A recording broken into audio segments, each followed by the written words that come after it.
certainly over time, but recently, in relation to the declaration of state of emergency, and obviously, our emergency orders have emanated from the state's emergency order as it relates certainly to the public health issues. Could you just elaborate on that and what your knowledge is of, again, how long you think, well, I guess the state's extended it now at least to suit in this month, maybe beyond, but and again, whether there's discretion at the local level, to your point about some of the statistics here, to at some juncture consider departing from what the state may be declaring, or because we've been aligned with the state all the way along.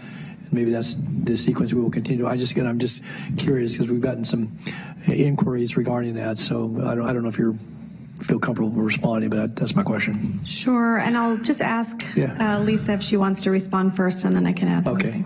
Sure, we can both respond to the question, but yes, the governor and the state have maintained their state of emergency, and yes, we have, and as most counties have, conform to that. There are specific advantages to the county in general by having our own local proclamation of emergency and public health emergency.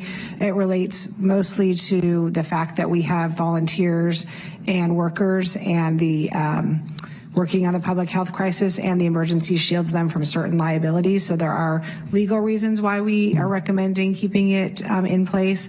Additionally, as you all know, we've received and are continuing to request funding from FEMA in response to the emergency, specifically Project Room Key and other programs. FEMA is extending the deadline for reimbursement requests, and that's another reason why we recommend, from a legal perspective, to keep those proclamations in place for the time being. And again, the public health officer and emergency management, they are continually reviewing the need to do so, and we had a conversation earlier today, and those are the main reasons why we're recommending keeping those proclamations in place. Okay, well, thanks for, again, I didn't realize you had conversations ongoing about that, but I appreciate the currency of what you just shared. So, right. And I would also, can I just add one more thing? Yeah. I know Mary Jo sent the board something back in June, and we can recirculate that again, basically stating the reasons why it makes sense for us to continue those, even though the pandemic and the case rate and death rate and everything is coming down. There are other specific legal reasons why we'd want to do that. So that was in June of 21? Yeah, June of 21. Okay, maybe you can resend that. I do recall the memo, though. Okay. So is there any dates, outside dates at this point in time? It's run concurrently with the state's extension of the deadline. Right, and I think that, and correct me if I'm wrong, I believe they've said that it's going to be at least until June 30th of 2022. Is that correct? Correct, June 30th. And then at that point, I think that they are considering lifting it, but they haven't stated definitively if it would be. Okay. No, I appreciate the response. Thank you. Yep, nothing to add. Thanks. Okay.